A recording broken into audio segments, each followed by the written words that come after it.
एक देश एक चुनाव को लेकर विधि आयोग की तैयारी का दौर जारी है। खबर है कि इसी बीच भारत निर्वाचन आयोग यानी ईसीआई ने नई व्यवस्था को लागू करने में 1 साल की समय की मांग की है।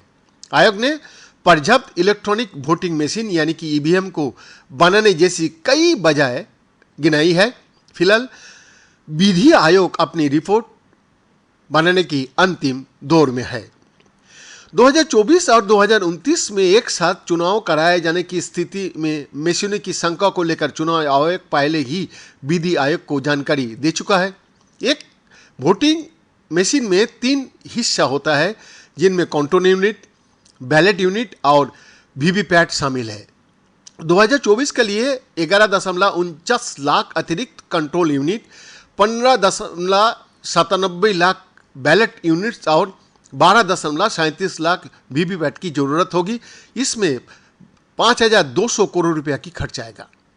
2029 में ईसीआई को 53.76 lakh ballot units, 38.67 lakh control units और 41.65 लाख वीवीपैट की जरूरत होगी।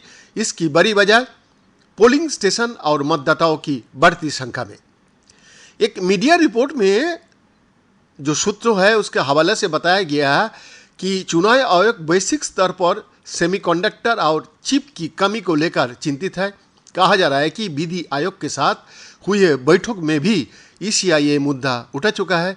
दरअसल ईवीएम और वीवीपैट यानी verifiable paper audit roll machine में इसका मुख्य रूप से इस्तेमाल होता है।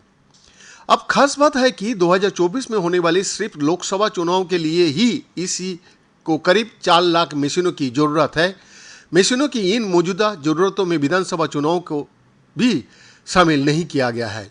कर्नाटक हाईकोर्ट के पूर्व मुख्य न्यायाधीश ऋतुराज अवस्थी की अगुवाई में विधि आयोग काम कर रहा है। संभावना जताई जा रही है कि आयोग संसदीय और विधानसभा चुनाव एक साथ कराने की विचार का समर्थन कर सकता है।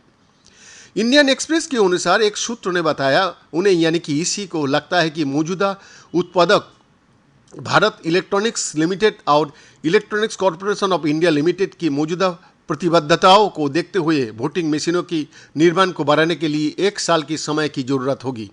साथ ही कोविड-19 महामारी के आने और रूस यूक्रेन युद्ध को चलते हुए सेमीकंडक्टर की कमी ने ईवीएम हासिल करने की प्रक्रिया को पहले ही प्रभावित किया है।